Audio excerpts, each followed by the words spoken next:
Hey guys, Justin here from Canadian Outdoor Enthusiast. Welcome to How to Make Sinew Part 2. We're going to show you how to process and finalize your sinew. One thing I'd like to mention is one note you want to do is actually clean your sinew. Scrape all off the fat and meat before you do so. In this case, since we were in a hurry, what we did is we just went away and just quickly scrape it off and let it dry. But overall, this is how it looks like. Basically, we'll show you a quick demonstration here. This is the raw product of the raw sinew. As you remember in part 1 that we removed. We let this dry completely. It's extremely hard. You can bend it but almost can't. As you can see in the second row, this is how it looks like once we actually processed it, smashed it down. That's what you got to do, is use a rock or a piece of mallet, wood mallet, and try to smash it down. In this case, we're going to be using plain old concrete and a big sledgehammer. Normally you want to take your time to process this to give it a little bit more better definity to your work, but this is quickly the raw product. As you can see, still keep pulling down some strands there and it just gets smaller and smaller. You can get it to as thin as you want. So the different uses to this is actually very variant, because you can use this for up to many different purposes, for small up to big work, because like I said, once it dries up, it's strong as a rock. So it's very good stuff. And we'll show you we'll show you how to do the final process. It's just mainly smashing it up with your hammer.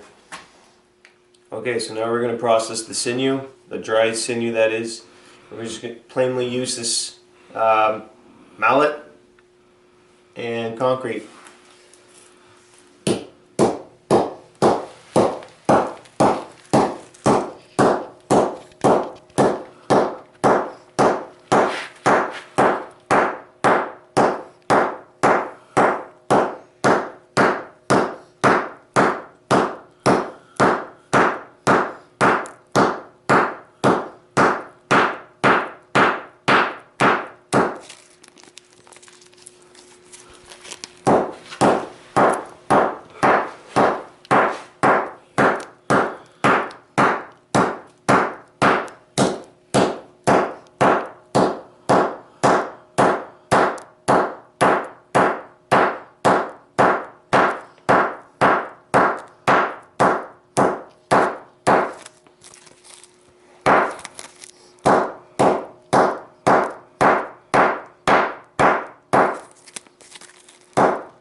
So there you have it.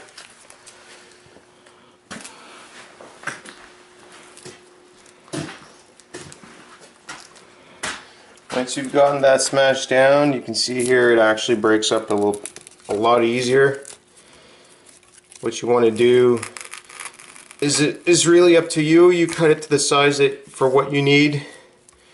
If you're either making arrows, string for your bow, string for your custom-made hatchet, anything really that you need sinew for. The one thing you can do is also wet it. Wet your sinew once you're all done separating your fibers. Once it's wet, you'll notice it becomes very soft again, pliable.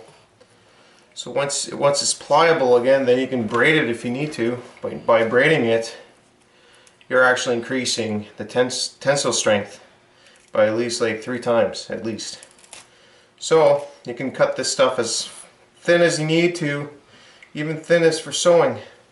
So that's the advantage to sinew. So keep that in mind. Don't waste anything for your animal. Think of the benefits it actually can give you. Not only harvesting its meat, that is, but harvesting everything from it. Even the bones. The bones from the ribs, the skull can be used for making knives, can be used for making arrow tips. It can be used for many things, so you'd be surprised. So stay tuned. This is it for part 2, how to make sinew. Keep watching our channel, subscribe, and thanks for watching.